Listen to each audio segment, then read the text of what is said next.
Good afternoon, everyone. Welcome to the Hemophilia Federation of America's Blood Sisterhood Program webinar series. Thank you for joining us this afternoon. My name is Janet Chepka. I'm HFA's Program Director and Blood Sisterhood Program Manager. Before we get started, I'd like to just go over a few helpful webinar tips. This afternoon's webinar will last approximately 1 hour, and it is being recorded for future playback. We certainly welcome your participation and questions during the webinar. However, your audio will be muted during the entirety of the webinar, as this helps limit background noise that may disrupt the presentation. If you have a question, we encourage you to type it into the question box located at the bottom of your control panel. Questions will be passed along to the presenters to be addressed at the end of the webinar. HFA would like to take this time to thank CSL Behring for their support of HFA's Blood Sisterhood program. They help make these educational webinars possible. Today's webinar presentation is titled, Making Strides Toward Improving Care for Women and Girls with Bleeding Disorders. In this educational webinar, attendees will learn about the Foundation for Women and Girls with Blood Disorders and get an overview and update regarding its Women and Girls Blood Disorders Clinics of Excellence Directory project. The webinar will also highlight one example of a Clinic of Excellence from the Young Women's Hematology Clinic at Nationwide Children's Hospital in Columbus, Ohio, and will describe how the providers at this clinic are working together to improve the care for young women with bleeding disorders. Today's presentation will begin with Anne-Marie Nazaro from the Foundation of Women and Girls with Blood Disorders. Anne-Marie Nazaro is the founding executive director of the Foundation of Women and Girls with Blood Disorders. Anne-Marie has more than 25 years of leadership experience in the nonprofit sector, including serving as executive director of a regional nonprofit focused on the health of women and senior citizens, and as Vice President for Education at the National Hemophilia Foundation, where she inaugurated and helped develop the first awareness campaign for VWD and bleeding disorders in women. Thank you for being with us today, Anne-Marie. It's my pleasure, Janet. Thank you. And good afternoon to all of our women and others. I'm sure there might be some who aren't women in the audience. I'm really pleased with this partnership that we have with HFA and the opportunity that it gives FWGBD to speak with and to interact with the patient population, women who have bleeding disorders and other blood disorders themselves. I start with this, I think, rather well-known study that was done through the CDC. Kurtava was the lead author when it was published in '04, and it seems kind of a vintage piece, but I like to use it because it's iconic. It's rather a seminal article where back in the early 2000s, we came to the sure realization that diagnosis for women with bleeding disorders was delayed to the crisis proportion. If you see here the final note, average time from first symptom recognition until clinical diagnosis being 16 years, that is a public health crisis in our eyes. You can see also that the women who were interviewed, the 75 women with VWD, had their first symptom when on average at the age of 6. Now this is looking back, they probably, once they knew, they said, gee, I had terrible mouth bleeding, gum bleeding, dental bleeding from 6 years of age. And then heavy menstrual bleeding was my leading symptom, as reported by 84% of the 75 women, but then 16 years to a definitive diagnosis. This fact catalyzed the women you're going to see, I believe, in the next slide. These are, we like to say, our founding mothers: Andy James, OBGYN at Duke; Roshni Kulkarni, hematologist and former head of the CDC Division of Blood Disorders, and now at for a long time at Michigan State University; Barb Kunkel, who was at University of Pennsylvania and is now at University of Washington, Seattle. These women meeting at ISTH in '09, summer 2009 in Boston, decided that Given the state of affairs and the long route to diagnosis, particularly for women with bleeding disorders and other issues and reproductive issues for all women with blood disorders, we needed a foundation focused on changing those data and making sure that all women and girls with blood disorders are correctly diagnosed and optimally treated and managed at every single life stage. From the 6 years of age when those women on average recognize the symptom, through periods, through pregnancies, and through menopause. Next slide, please. I'm not going to read these to you. They're the objectives that Janet so well articulated at the top of the webinar. So next slide. If we want to stem the long journey to getting a definitive diagnosis, we feel we need to look at what we know from adolescent girls, because we'd like to target them, not exclusively. We work with women at all ages and life stages, as we say in our mission and our vision. But importantly, we learn things from the adolescents. 40% of our adolescent girls are reporting heavy periods. We recall from the earlier slide, that's also the most common presenting symptom for all women with bleeding disorders. In a number of studies that were reviewed by Frischman et al., in the citation below, you see the author, the lead author, and the name of the article. He reviewed a number of articles and research projects and studies, and he saw that between 10 and 48% of adolescents had, with heavy menstrual bleeding, had an underlying bleeding disorder. We are adamant about targeting in an important way the young women and adolescents. That's the way to stem the 16 years till diagnosis. That's an important way. Next slide, please. One of our board members, Jen Dietrich, did this study looking at 241 OBGYN residency programs across the United States. Look at the appalling data from this study. Interns, year one, getting 9 hours of training in the medical management of heavy menstrual bleeding. 11 hours in the second, third, and fourth years. 67% of these residency programs, the representatives of these programs reported that the training in heavy menstrual bleeding and bleeding disorders was sufficient. That's two-thirds, over two-thirds of them saying it's enough. We don't think it's enough training. Less than 25% of these programs said that their residents that would report or send for further tests for underlying bleeding disorder when they encountered these young women or adult women with heavy menstrual bleeding. And the residents inconsistently asked appropriate questions regarding bleeding history of the young women and adult women. When you look at this kind of gap in learning and gap in training, you understand how important it was for Roshni, Andy, and Barb to say we needed a foundation. And the initial phase of our foundation, we're starting out for several years now, since 2010. Initially, our foundation is focusing on provider education, because if diagnosis and optimal treatment are key challenges and key gaps in caring for women and girls with bleeding and other blood disorders, we better get on with the medical education and training and the nursing education and training. Since we started launching our education programs in late 2011, we have now reached over 5,000 providers in our first 5 years. We looked at end of 2011 to end of 2016, and these are the data. We educated over 5,000 hematologists and OBGYNs predominantly, and we did at 32 society symposia, workshops, medical meetings, and through 8 webinars.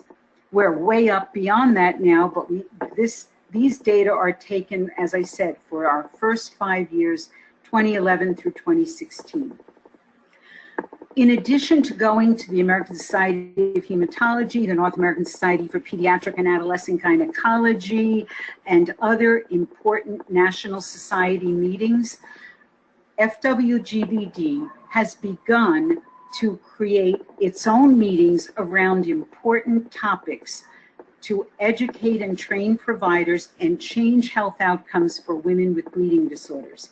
The most recent one was just held this year in Arizona, and it was a 2-day meeting specifically on uterine hemostasis and taking care of the challenges for abnormal uterine bleeding during the reproductive years and some of the later life stages. What's important about our own convened meetings particularly, we will have an article that shows and shares the outcomes of this particular meeting across the nation and in fact internationally, where providers, hematologists, and OBGYNs who comprise the faculty and their colleagues across the world will learn how to handle these challenges. From all of our work in educating providers, we received a phone call in late August, early September 2013, from the Oregon Health and Science University.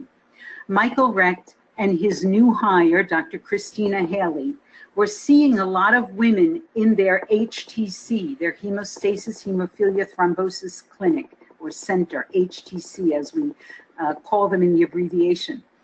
They saw so many women and young girls and young women that they decided they were going to have a designated clinic. And they were told, call FWGBD because they can help you make it a clinic of excellence for young women and girls.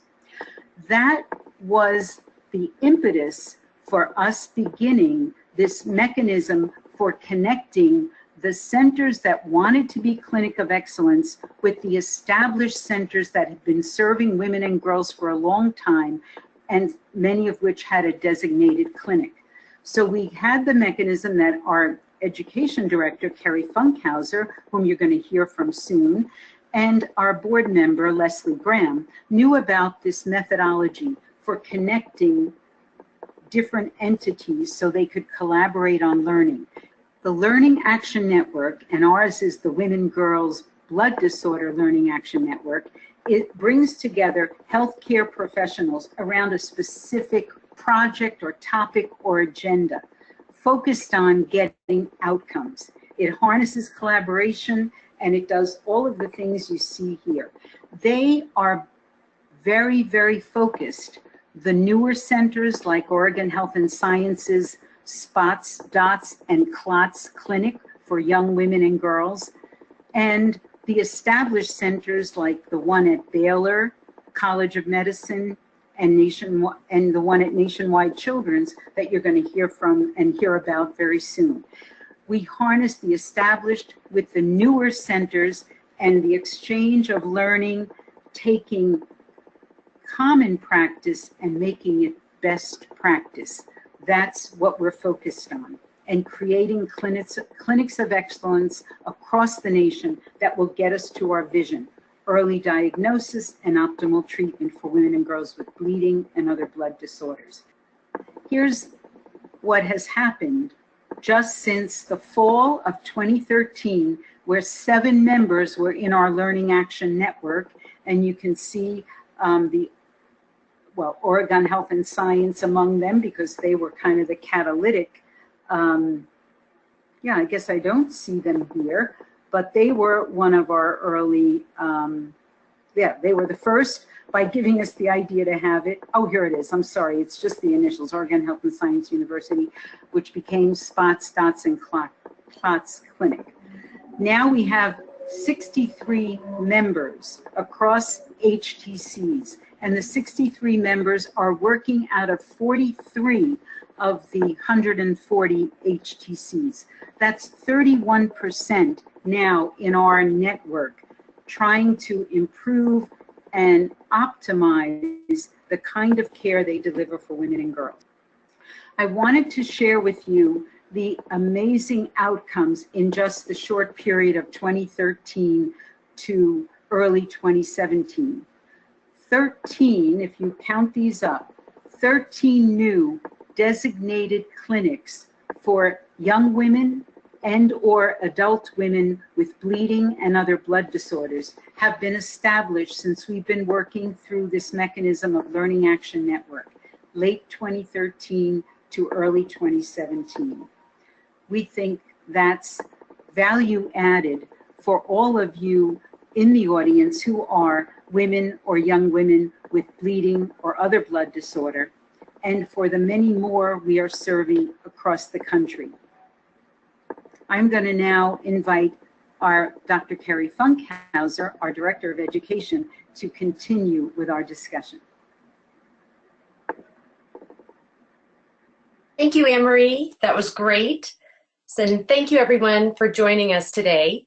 My job now is to provide you with a little bit more detail about two items that we're currently working on, both pertaining to designated clinics for women and girls. And as Anne-Marie mentioned, we know that our land members are all incredibly enthusiastic about providing and improving services for women and girls. But a question remained among all of us was what was happening at the other HTCs across the country that we weren't working with through our land and through other avenues. But before I go any further and describe how we attempted to answer that question, I'd like to ask you two questions. And the first question is, I want to know if you've ever heard about a woman or girls only specialty clinic for bleeding disorders. And if you could just give us your answer quickly. Great. Okay, so about half have and half have not. Great, thank you. The next question is, how many of you know if your local HTC or the HTC within your state has a specialty clinic for women and girls with bleeding disorders?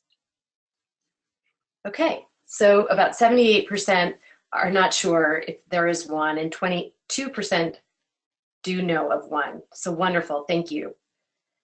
So we were in a similar fashion. We were not sure about how many HTCs had a specific clinic. And so we turned to the CDC and we asked them and said, do you have a list of the HTCs that have a specific designated clinic for women and girls?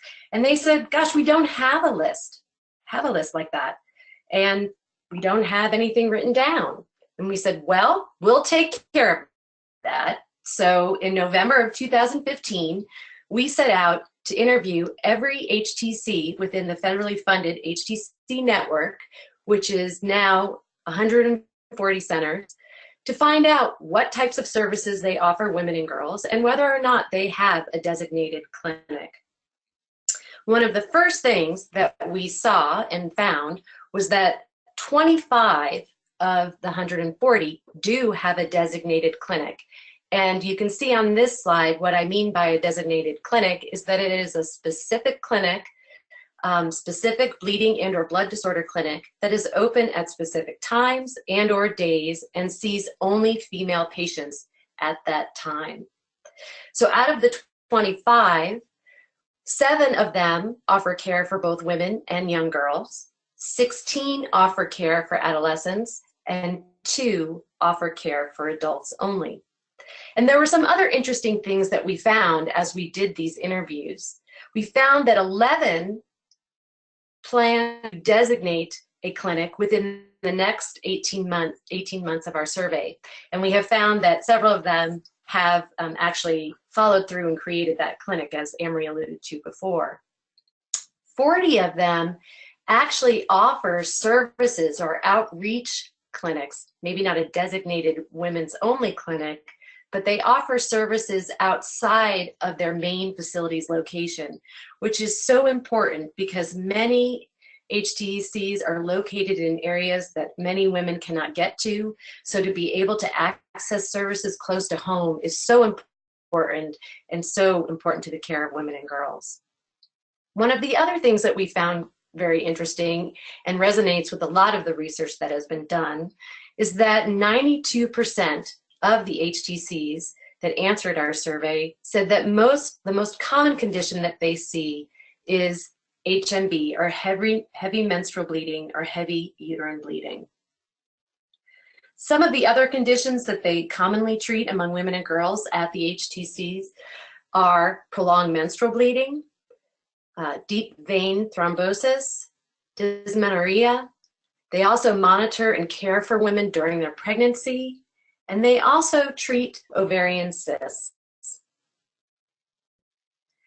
Another question that we asked was, what types of providers and specialists are most commonly included in the visits for women? And you'll see here to the right a picture of the incredible team from MSU, Michigan State University, Roshni Kulkarni team and their clinic team. They have a wide variety of specialists that are involved in the visits with women, and so do the other HTCs. And as you can see here, nurses and social workers, pediatricians, physical therapists, nurse practitioners, genetic counselors, down the list. We have quite an array of specialists that are involved in these visits, which is really reassuring. Another question that we asked in the project was, we wanted to know what type of OB/GYN care was provided for women when they came to the HTC and or the designated clinic.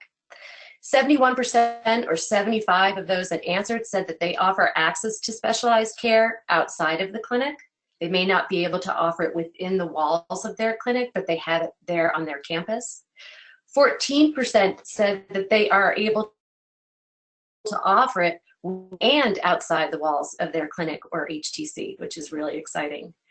9% or 9 offer it within the clinic, and then 9% or 10 said they don't offer specialized care within or access to the care outside.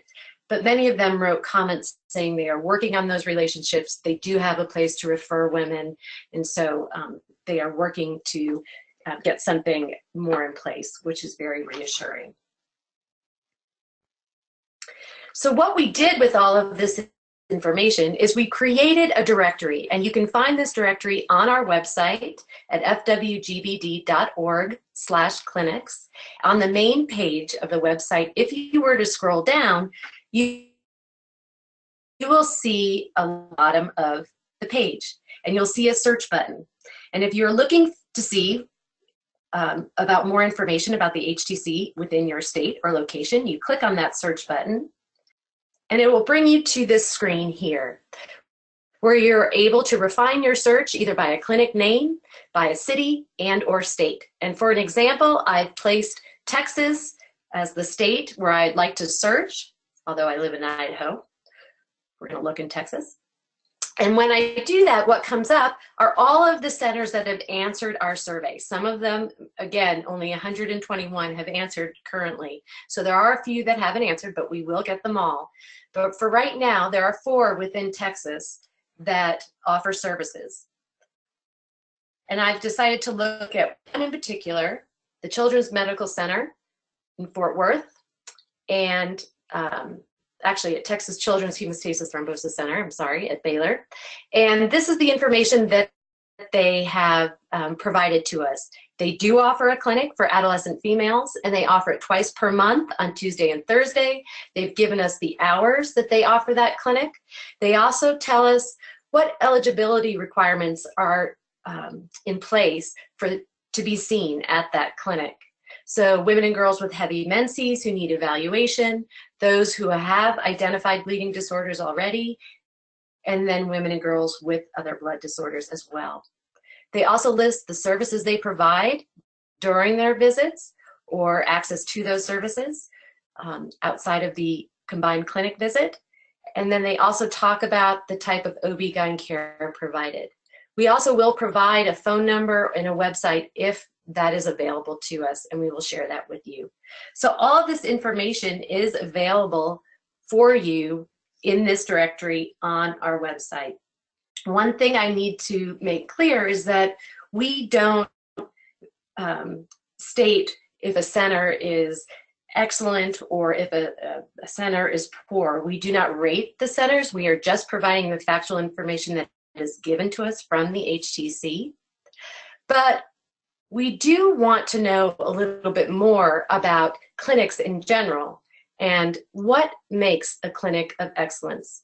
If you know anything about the Foundation for Women and Girls with Blood Disorders, our founding mothers, as Anne-Marie affectionately calls them, and Anne-Marie herself, we don't stop with just finding out what the facts are. We also want to know why, and we also know what we need to do to make something a clinic of excellence. And so that is something that we are working on right now, is trying to identify what makes a clinic of excellence.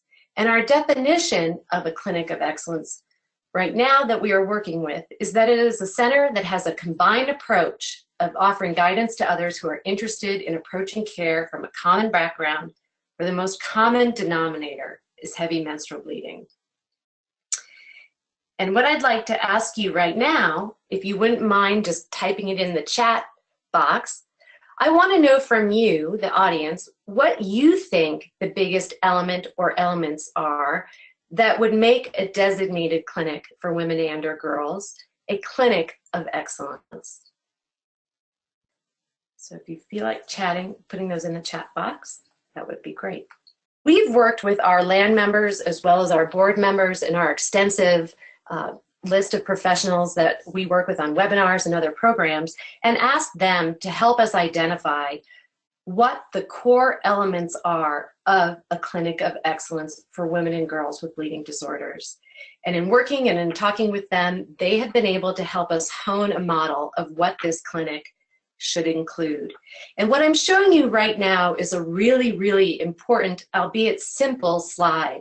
And that's because this is our formula. So in a sense, if you could create the perfect ideal clinic where you would get all of your healthcare needs addressed as a woman or a girl with a bleeding disorder, and what you would want or need, that is what this slide is including and saying.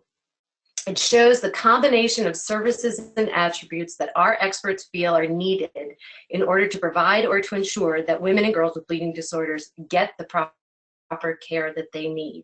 And to get to that center circle, that clinic of excellence, one must incorporate all of the 5 surrounding elements in order to achieve success.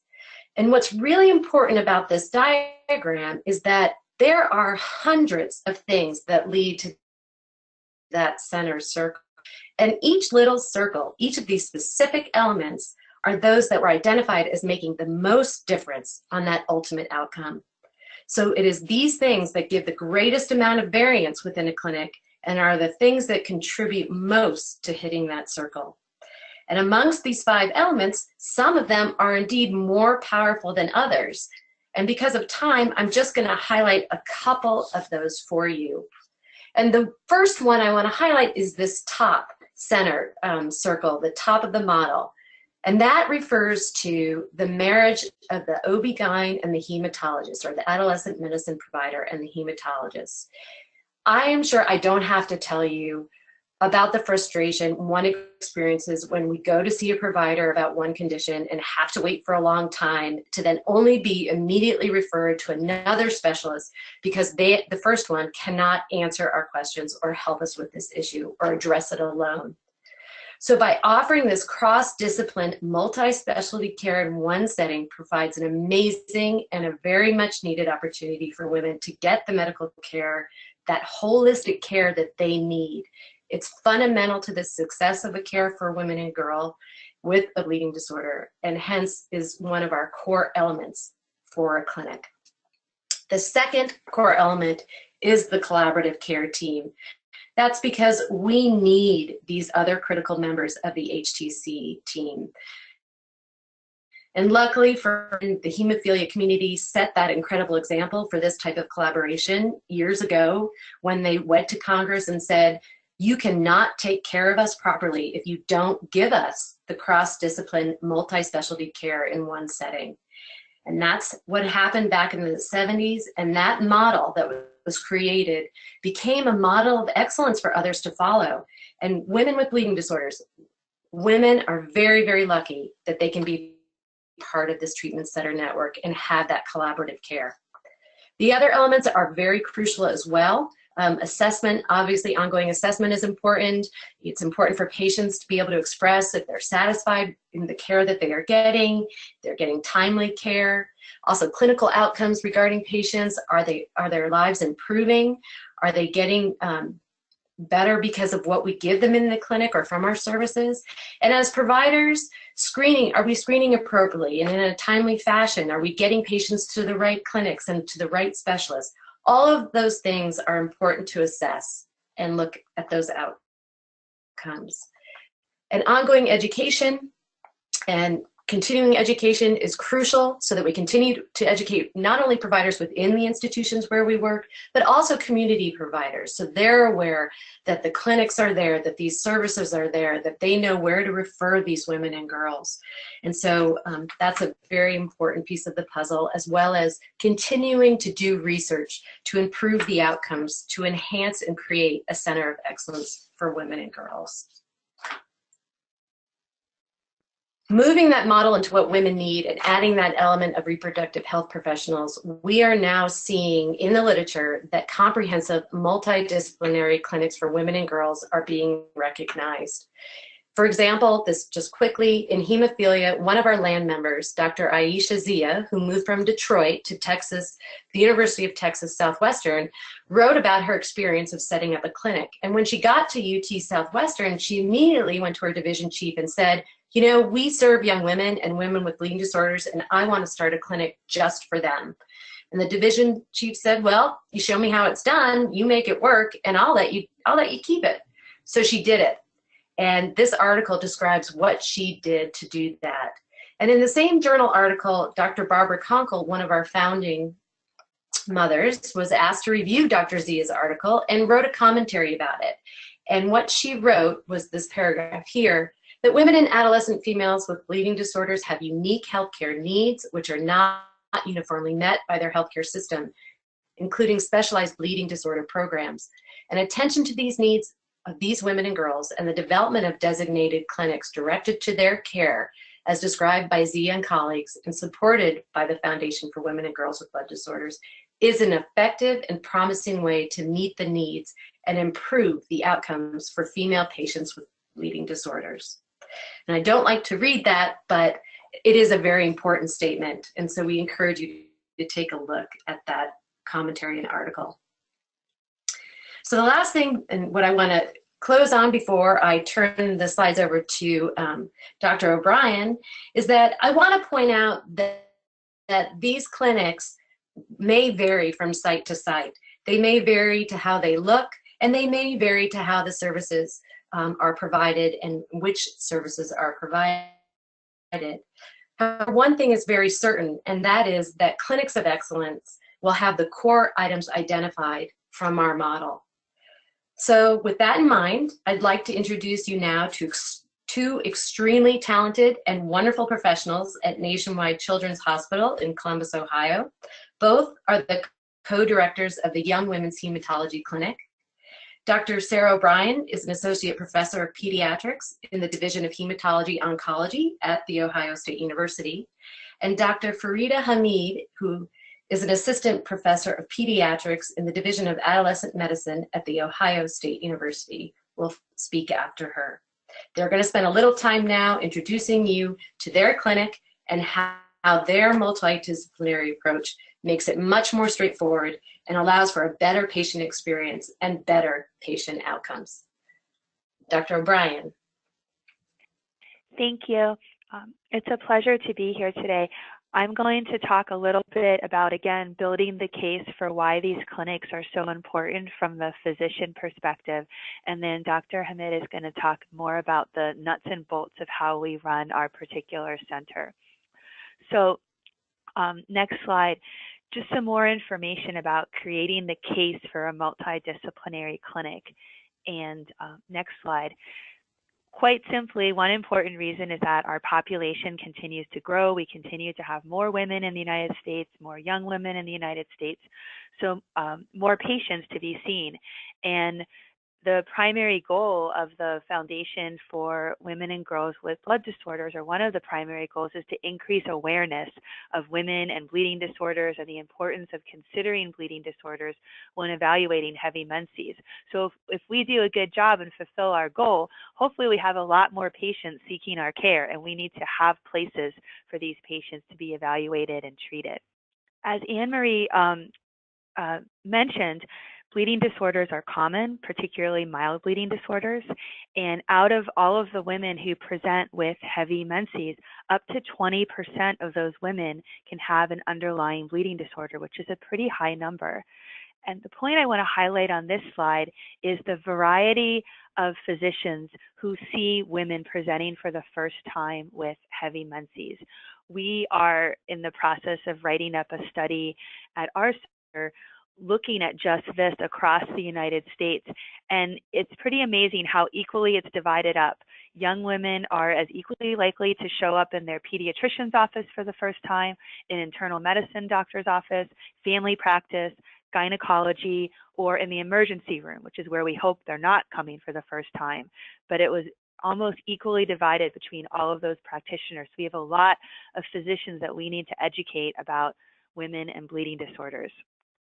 Dr. Hamid and I just had clinic this morning, so I can certainly say that we spent a lot of time during our visits really getting into the details of patients' heavy menstrual bleeding and determining how heavy the bleeding is, and has their bleeding improved since the last time we saw them, since we started their therapy, since we tweaked their therapy. The formal definition of heavy menstrual bleeding is greater than 80 mLs of blood loss, which is about 5 tablespoons. That's obviously very hard to track outside of a research study. So we talk about indicators or red flags of heavy menses, and this would include periods that are lasting more than 7 days, women who are needing to change their product after just an hour or two, women who are needing to wear double protection, wearing a tampon and a pad or 2 pads at the same time, having to get up at night to change your protection. And it's important to ask all of these detailed questions and not just ask if your periods are heavy, because women often don't talk to each other about menses, or they might just be comparing their menses to their sister or mother who also may have a bleeding disorder. So abnormal versus normal, not every patient knows that. So you really have to get into the details. And we also find out if the patient has been diagnosed with iron deficiency in the past, and if it hasn't been checked, we certainly check that the first time we meet them. A lot of times when you read research studies about heavy menses, you'll see something called the PBAC, which is a way for patients to more accurately track their menstrual periods. So Dr. Hamid and I see teenagers.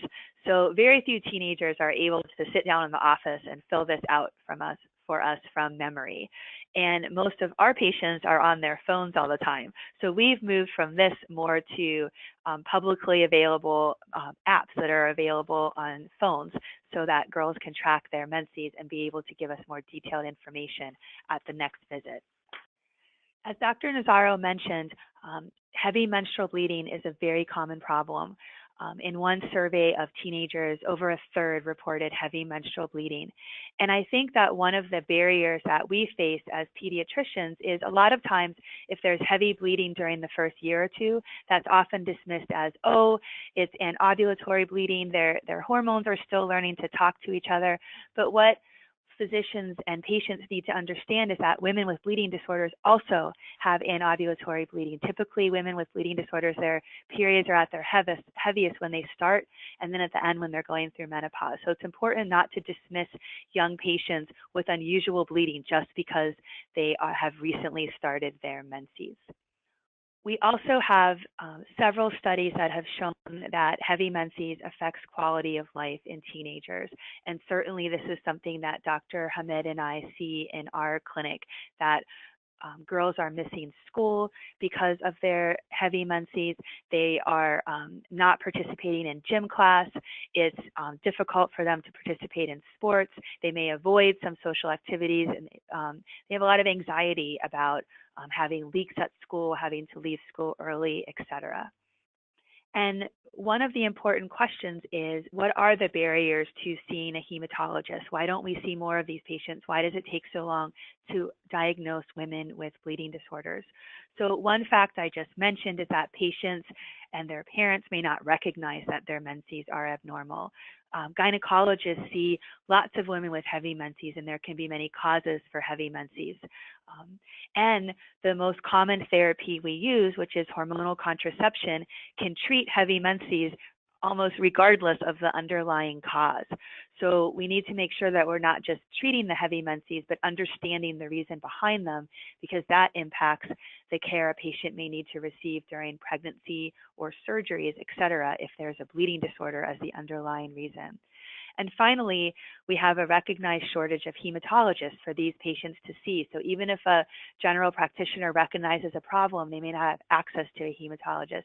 And this is particularly a problem in adult medicine, where benign hematology specialists are even more scarce. So with that, I will let Dr. Hamid take over and discuss what we do at Nationwide Children's. Good afternoon, everybody. I am happy to be a part of this webinar. Thank you so much for inviting us to share our clinic experience. So I wanted to talk about the basics at Nationwide Children's Hospital Young Women's Hematology Clinic, sort of the who, what, where, when, and whys of how we get this done. Essentially, the people referred or sent to us from other providers are adolescent females. The classic referral is for heavy menstrual bleeding, and they are referred to our multidisciplinary dual physician clinic, which occurs in a suburb of Ohio near Columbus. When we meet, well, Dr. O'Brien alluded to the fact that we were in clinic early this morning. So 1 to 2 Thursdays a month with a max of about 10 patients per session. And that is the limit of what we can comfortably do to actually get everybody's needs met and not have disgruntled people in our waiting rooms. So the why of how this got started is we really wanted to reduce the wait times. So the goal was to make this a less taxing, cumbersome experience for patients and families, and really talk about what Anne-Marie talked about earlier, which was shortening the interval between when the symptoms start and when we actually have a diagnosis made. The other thing we noticed in our past experience was that about a third of patients were initially referred to hematology, who were also referred to adolescent later, and then vice versa. So the thought was that maybe we could, if we got us all in the same location, we could have a more one-stop shopping type of clinical experience, which we think our patients appreciate. Next slide. So the clinic team, who all comes to clinic? We have 2 physicians, Dr. O'Brien and myself, and we have some trainee physicians who also come at certain times during the year. We also have a well-seasoned hematology nurse practitioner who sees our follow-up patients. So oftentimes we see an initial patient, and then they will see the nurse practitioner, and we'll come up with plans. We still discuss everybody's care together. The nurse clinician is vital to this clinic. They are looking at referrals, they are triaging calls and assessing who needs to be seen immediately, who can be seen at a later time. The education component is also done by the nurse clinician, lots of education about iron-rich foods, which are important. Phone follow-up, so once we get results, relaying those results to families and letting them know about next steps, and also being that voice that parents or patients can talk to. We do have a social worker present in our clinic who also just does an assessment of what the psychosocial needs may be, if there is paperwork to be completed that can help a family with insurance or the cost of the visit. We get that taken care of as well. And then an RN who comes to basically with her skates on, rooming patients, doing vital signs, blood pressures, heart rates, keeping patient flow, knowing who needs to go to lab and who needs still to be seen by a physician, and administering handouts and thus reminder phone calls for the next session. When we can, offer it. We do have a nutrition person available, often a trainee from the Ohio State University, who really helps seal the information in about iron-rich foods and things like that. Not on the slide here, we also have research recruiters, because it's also important to advance our knowledge base in this field and create patient registries, and where parents and patients will agree to participate in studies, we do recruit them. We also have on-site phlebotomy, and they are trained very well to watch for dizziness and passing out before or after, or during the actual lab draw. Next slide. So the clinic format, the way it typically runs, we have all patients that are seen by Dr. O'Brien and myself. So that's hematology and then adolescent medicine. And if you are not familiar with both services, I'm sure you are familiar with what hematologists do. For adolescent medicine, this is typical office gynecology. At other institutions, it may be gynecologists, but at our institution, the adolescent medicine component is done by myself. So we will have a patient come in, and they will be roomed by the nurse clinician, and we will take turns seeing the patient. We meet in a room and discuss the patient's care before the next person goes in, and really try to hone in on what the patient will need next.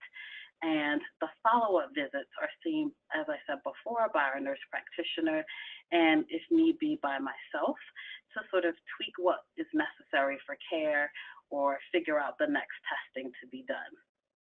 Oftentimes, patients are doing just fine on the new medications or the new approaches we've tried, or they need a little bit more. So our new patients are seen for initial consultation, and then once we have lab results come back or get more records, we can sort of tailor make their care, and which is really appreciated by the families, so that they know there's one place they can get it all done. So if we do establish a bleeding disorder diagnosis, we talk about what further testing is needed, the meds that are specific to that patient. Oftentimes, as Dr. O'Brien stated, there's a anovulatory or lack of ovulation if the girl is newly starting her period. So we decide, is it worth hormonal medication to regulate? Do we need a medicine that has a more hematologic approach? And then we follow up the progress or side effects of any kind, of any therapies we started, and address new concerns. So referrals at NCH are from hematology for heavy menstrual bleeding. Heavy menstrual bleeding was formerly known as menorrhagia. In 2012, there was a consensus of gynecologists who met in a European city. I always say it was Geneva because it seems very intriguing, but I'm not sure where they actually met. But they decided that the term heavy menstrual bleeding was a little bit more descriptive. So we get referrals for heavy menstrual bleeding. We have a nurse clinician who calls the family to assess. So how acute is the issue? Are the periods really bad and they need to be seen soon, or can we do it at a later time? What preferred site they'd like to be seen at? Is it our downtown location or one of our satellite clinic? If they already have a well-established rapport with the gynecologist, perhaps they can just see hematology instead of seeing both of the providers at our clinic. So as we've grown, we now also literally get referrals that just say referral for menorrhagia clinic. And that means that we're doing our job and the word is out there that we are the ones that people want to see for heavy bleeding. We also do get referrals for contraception consultations because there are women who have a personal or family history of clotting, and so we have to be very careful about how we treat them and what medications they can have. What we also see is that because the word is out about what we do, we are at a teaching hospital, so our resident and fellow physicians are becoming very astute at who needs to come to this clinic. Just earlier this week, I got an email from a fellow in training who said that she knew if a patient who was coughing blood for a year and had a battery of tests came to see her, and she knew right away from rotating in our clinic that the patient needed testing for von Willebrand's, and we made the new diagnosis of von Willebrand's. So the importance of training people to recognize what's needed is very important, and Anne-Marie did a great job of explaining how we're hoping to change that. So what I want to share now is just some experiences from our clinic in the first 18 months, starting in 2008. What we had about 60 new patient referrals. The age breakdown was about 15% of 10 to 12-year-olds, and as you can see, 13 to 15-year-olds, 44%, and 16 to 19-year-olds, 41%. They came from Franklin County, which is where the clinic is actually located, 41%. Surrounding counties, 22%, but most importantly, far away places, 37%. So it underscores the need that we need to have new clinics so that these people don't have to drive so far away. Referring clinicians were a variety of specialties such as family medicine, internal medicine, pediatrics, and OB-GYN. Next slide. So now updating our clinic experience to date from January 2015 to last month, July 2017. You can see here as the years have progressed, we have seen more unique patients, and I will underscore that a unique patient is a new patient who has never been seen before. So this is very important that we're getting new referrals. We have already seen about 2/3 of the patients we saw last year already by July. So we expect to see a lot more patients this year, and we think that's a good thing. So what are patients saying? So we think we're great, but what do our patients think? They are giving us very positive feedback. They love having access to both providers in one site. They like that their questions can be addressed. There's also less confusion because as parents, sometimes I leave the room and they forgot one last question to ask the hematologist, and I can ask really quick. And you can imagine if we weren't in the same room, then maybe there's 2 or 3 phone calls before one simple question is answered. It also gave them an ability to cope and move forward. So what we know is that coping is quite important. And while these are sometimes very weighty diagnoses, people appreciate and have some relief of knowing the actual diagnosis, that it can be treated versus this curse of just having bad periods, which often leaves little hope. So the other thing is they like knowing that if they had questions, they could call either adolescent medicine or hematology for direction. And what's important here is also with the advent of the electronic medical record, it's all there for providers to see. My notes can be seen by the hematology staff, and Dr. O'Brien's notes can be seen by the adolescent medicine staff. So it's really helped us save time, get patients to where they need to be. We are going to just highlight a YouTube video of our clinic, and we can roll that if possible, Carrie. Thank you.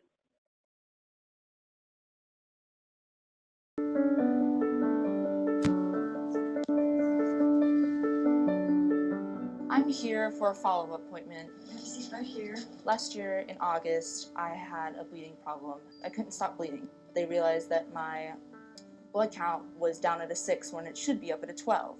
I was diagnosed with menorrhagia, which is where you have irregular cycles and very heavy bleeding. And then step right up here. There are a few aspects of heavy menstrual bleeding that define that. So one is any period that's lasting more than 7 days, and also looking at their iron levels. Patients who have low iron, that's a big sign that their periods are heavy. I just thought girls would have like heavy periods sometimes, but I never knew there's a diagnosis with it. I never understood that there would be a place where you can go and talk to somebody about it. How much product did you use in those? Today we came up with a plan to give her regular periods, but have them be more predictable. It's one place where people can see experts in the field. You do need people passionate about both the hematology aspect and the gynecology aspect of it. You're having kind of shorter cycles. If you can manage the bleeding disorder, you can avoid major surgeries like hysterectomies. Being a parent of a young girl and having gone through adolescence myself, you really want a team with you that's going to look at the whole picture. They are willing to do anything to get you back to a good, active, healthy life. Hey, how are you guys? She's blossoming as a young woman, and it's nice to kind of put the periods on the back burner and not have it run her life. I think patients understanding that this clinic exists is helpful because automatically they know that there are other girls like them. One great thing is that more and more of these clinics are opening across the country, which is so important because so many women are still under-recognized as having a bleeding disorder. We're really proud of the work we do here, and I think it should become even more commonplace as we get the word out. Every girl goes through bleeding. If you have heavy bleeding, it's okay. Just talk to your mom, talk to your doctors. The Young Women's Clinic at Nationwide Children's Hospital has changed our lives. I mean, for what we had gone through over the last year, I don't know what I would have done without them.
So we wanted to say thank you from the Foundation for Women and Girls with Blood Disorders, Dr. O'Brien and myself.